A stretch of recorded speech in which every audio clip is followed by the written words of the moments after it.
Okay, Chairman, we're now live streaming to YouTube.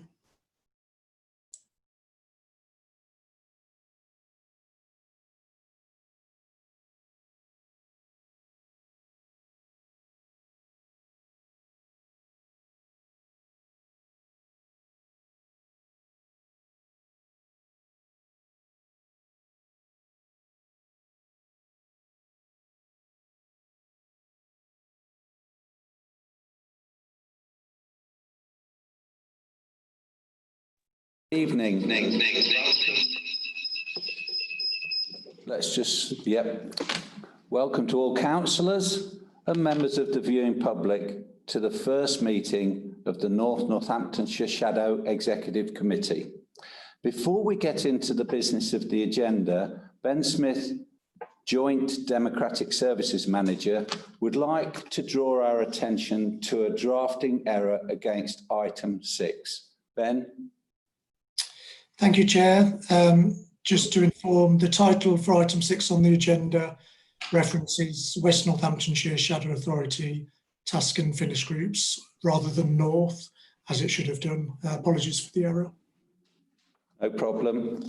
And I believe there are no apologies for tonight, but that Stephen North will be joining us late. That's right, Chair. Are there any notifications of requests to address the meeting, please?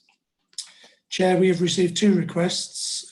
Firstly, from Councillor Hakewill, who wishes to ask a question on item 5. And secondly, from Councillor Stanborough, who wishes to address the executive on the same item. Thank you very much. And are there any declarations of interest from members, please?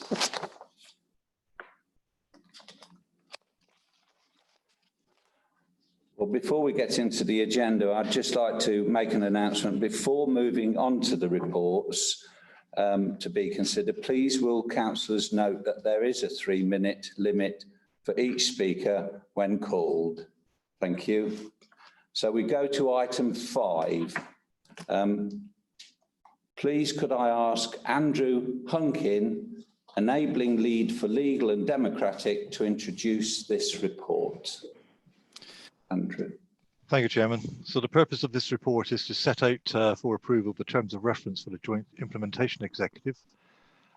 This came to the Joint Implementation Executive on the 13th of May, and the terms of reference and the rules and responsibilities are as set out in Appendix 1.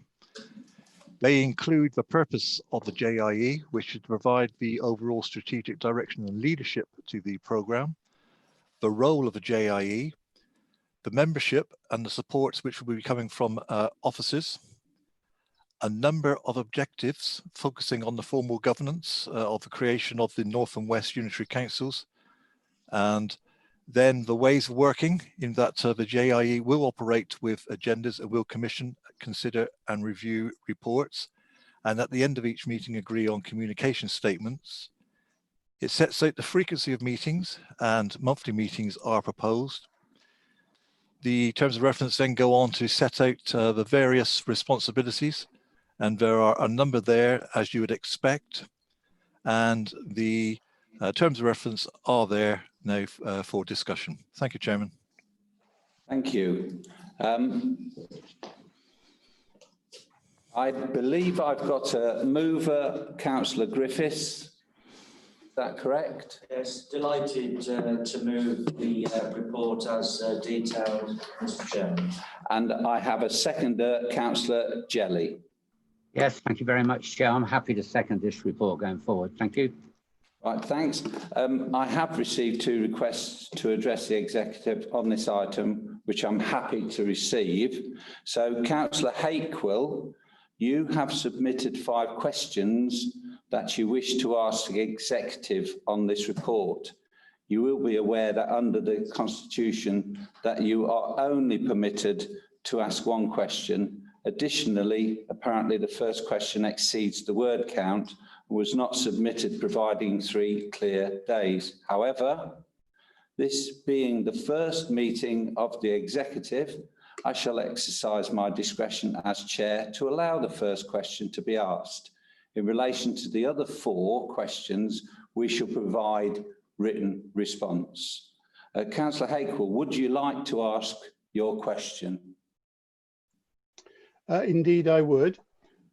In the interests of openness and transparency, what provision will be incorporated within the Shadow Executive Committee's decision on Thursday, the 11th of June, enabling any member of the Shadow Authority to attend virtually or, when permissible, in person, any of the authority's task and finish panel meetings, including private and confidential items? And as indicated, Chairman, I wanted to ask a follow-up question when that's answered. Well, thank you for your question. The question is the same as that you asked last week, to which the interim chief executive provided a written response, I believe, and the answer provided last week stands. As far as a supplementary question is concerned, I'm content to allow you to ask a supplementary question. There was no answer given last week or previously. So I feel your information is wrong there, completely wrong, because I haven't yet had an answer. Been given. There was no to answer. Ask a supplementary, Councillor? Yes, hopefully with an answer. It's not very good. What local government legislation underpins the exclusion of duly elected councillors from past, present, and potentially future task and finish group meetings? I have to stress I've had no answer to either. Right, thank you for that, and we will be providing a written response to that question too. I'm now going to go on and call Councillor Chris Stanborough to make his address to the executive. Chris? Thank you very much, Chair. I hope you can all hear me. Yes, we can. Lovely. I've got some concerns about this particular item that I'd like to flag up for your consideration, especially around how the proposal looks. So the Joint Implementation Executive is a single county-wide body, and in the terms of reference, we're told one of its responsibilities is to build consensus by working collaboratively with colleagues in discussing and resolving challenges as they emerge to reach the best possible conclusions and making evidence-based decisions as recommended by the Programme Implementation Board. And it's worth dwelling on that last bit, making evidence-based decisions as recommended by the Programme Implementation Board. In the Ways of Working section, we learn that the Joint Implementation Executive will operate with agendas and will commission, consider and review reports, and that the JIE is not a meeting held in public and that meetings will be held in private. Who will do this? Well, the membership will consist of members of the Shadow Executives supported by the PIB attendees, the Strategic Delivery Director, interim statutory officers, a Programme Director, Council Chief Executives and others as required. Now I make that 18 councillors, 15 specified officers and an unspecified number of PIB attendees and others as requested, who I assume all to be officers. And with what purpose? The JIE is going to make programme-related recommendations to the respective shadow executives on where to invest finite resources to secure the best possible outcomes for residents. But all the members of the shadow executives are on the JIE. They are hardly likely to make recommendations to themselves, which they have considered in private, and then turn them down or even question them when considering them in public. And there won't even be the prospect of an open debate, because we're also told that as a member of the JIE, each participant will abide by the confidentiality and disclosure provisions in relation to information sharing and data security protocols. So in short, it looks as if the PIB, a body about which we know very little, makes recommendations to the JIE, which meets in secret, and then makes recommendations to the shadow executive, which meets in public, to discuss recommendations from a body on which all the members of the shadow executive sit, and at meetings at which they have previously discussed and reached consensus on the items they are now discussing in public. I hope you can see how that might look. What I'm asking is that you give consideration, not necessarily tonight, but at some point in the not too distant future, to publishing the 30 minutes seconds, of Chris. both the PIB and the JIE, so that members of the public can be better informed about the decision-making process. Thank you, Chair. Thank you, Chris, and I'm sure we've made notes of what you've been saying. Thank you for that. Do any members of the executive wish to speak now? No? Then I'm going to ask Ben to conduct an electronic poll using the functions available on Zoom. Thank you, Chair. So I'm just going to launch the poll. If members could vote in favour, against or abstain and press the submit button once you've done so.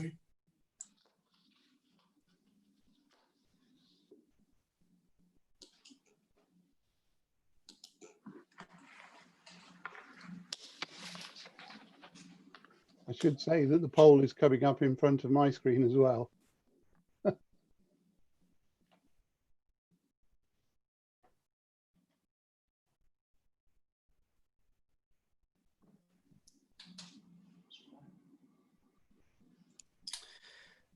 Okay, thank you, Chair. That's 8 votes recorded and it's unanimously in favour. Thank you very much. Going on to item 6. Before we commence this item, please can I call Ben Smith to Joint Democratic Services Manager to confirm some changes to the Task and Finish Group membership made following circulation of the agenda papers. Ben. Thank you, Chair. To confirm, there are 3 Task and Finish Group changes. Councillor Kelly Watts is now a member of the Transformation Task and Finish Group, with Councillor Ruth Groom no longer a member of that group. Councillor Jean Addison will now chair the Communications Task and Finish Group, with Councillor Martin Griffiths no longer a member of that group. And finally, Councillor Sandra Naden-Hawley is also now a member of the Communications Task and Finish Group, with Councillor Kelly Watts no longer a member of that group. Thank you for that, Ben. Could I now please call Andrew Hunkin to talk to this report?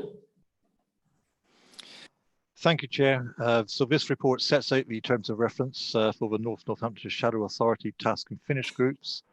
As Ben said there, we now do have all the membership for those groups.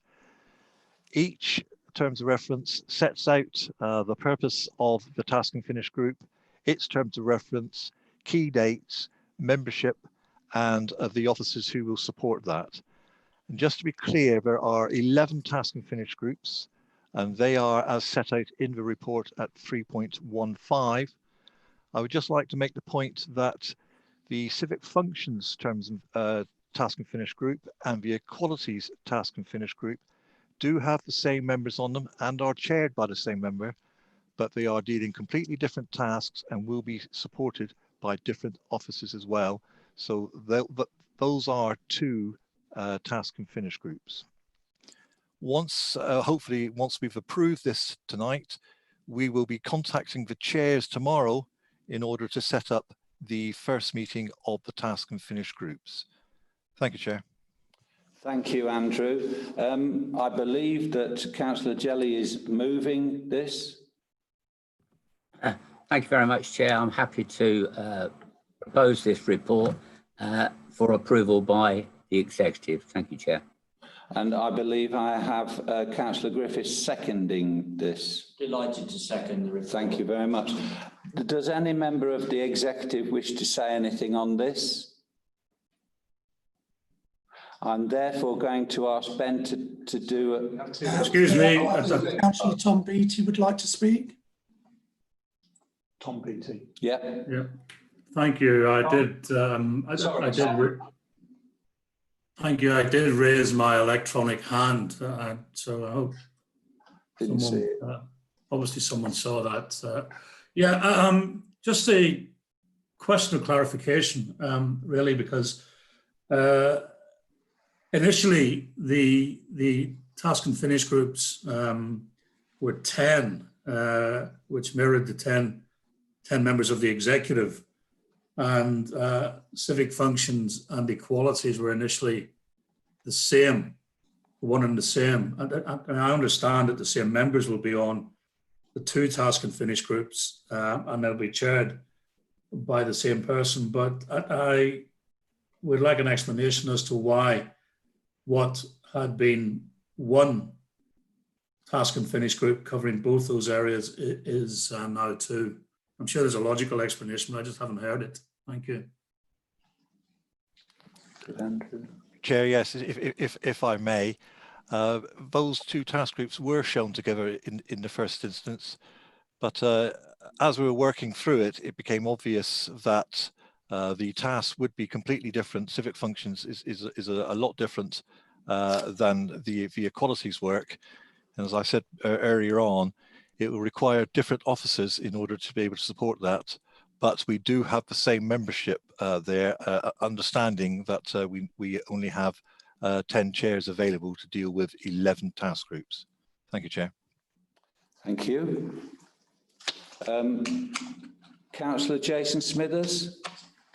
Thank you, Chair. Just wanted to add to the proceedings that there's a real dire need to crack on with this work now, the working groups. The time is ticking, and we definitely need to be getting our fingers out and getting on with the job that's been given to us. So I'm happy to sort of get on with this and get the job done. Good. Councillor Ian Jelly. Yes, thank you, Chair. I just wanted to add to what I said already. Originally, there were 10 task and finish groups. The seventh one, which is chaired by Councillor Tom Partridge Underwood, had two parts to it, which were civics functions and equalities. And what's come out of it is that both of those need their own separate terms of reference. So according to the paperwork, it looks like we've got 11 task and finish groups. We actually have 10, as Andrew said, and 2 of those will be under the same auspices of Tom Partridge Underwood's task and finish group going forward. So just for clarification. Thank you, Chair. Thank you. I have no other members of the executive wishing to talk. So I am now going to go to Ben to ask him to conduct an electronic poll, please. Ben. Thank you, Chair. Okay, again, if you can vote in favour, against or abstain, and press submit once you've done so.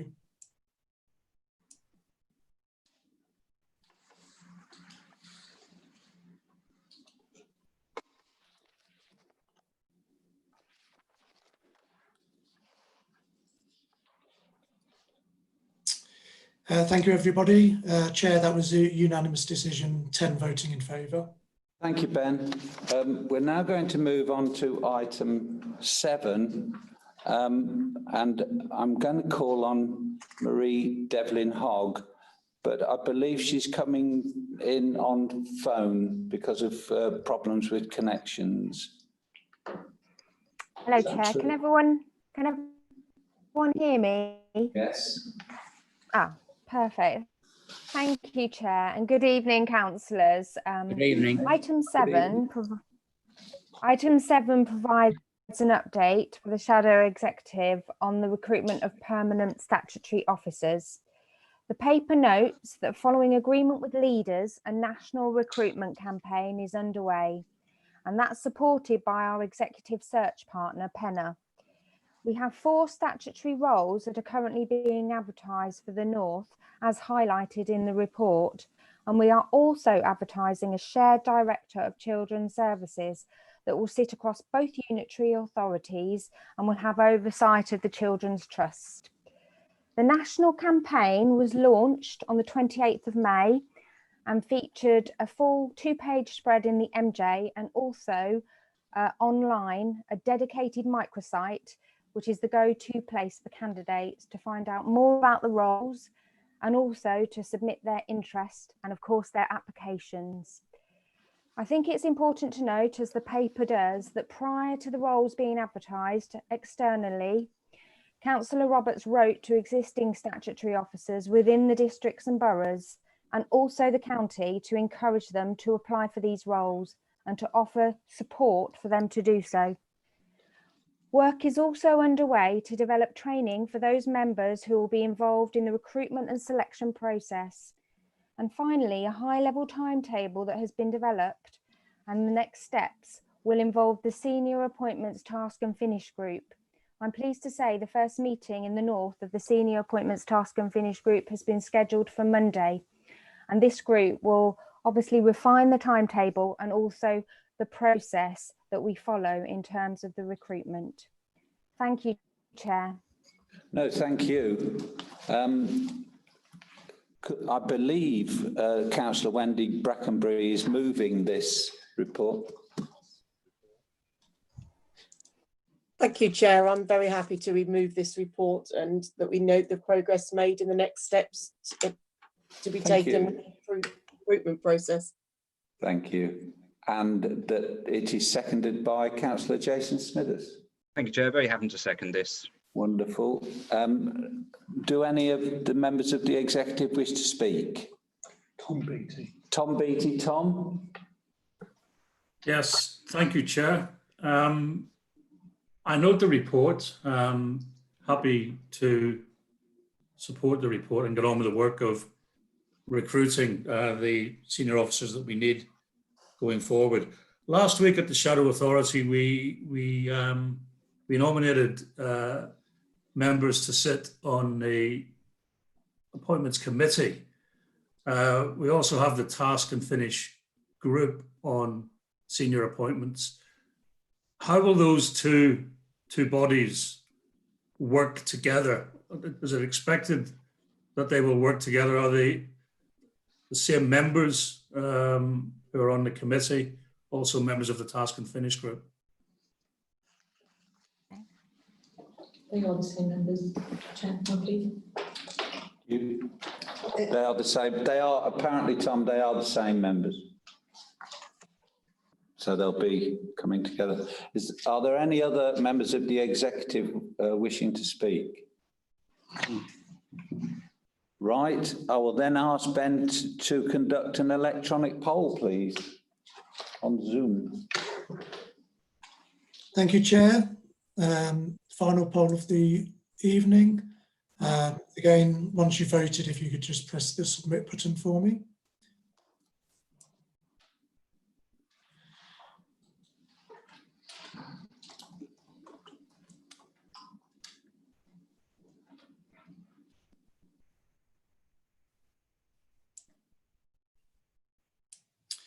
Thank you, Chair. That's a unanimous vote, all 10 voting in favour. Thank you, Ben. That's marvellous. I can confirm that there being no exempt or urgent items for consideration at this meeting, that completes the business of the meeting. I now declare this meeting closed. Thank you all for coming.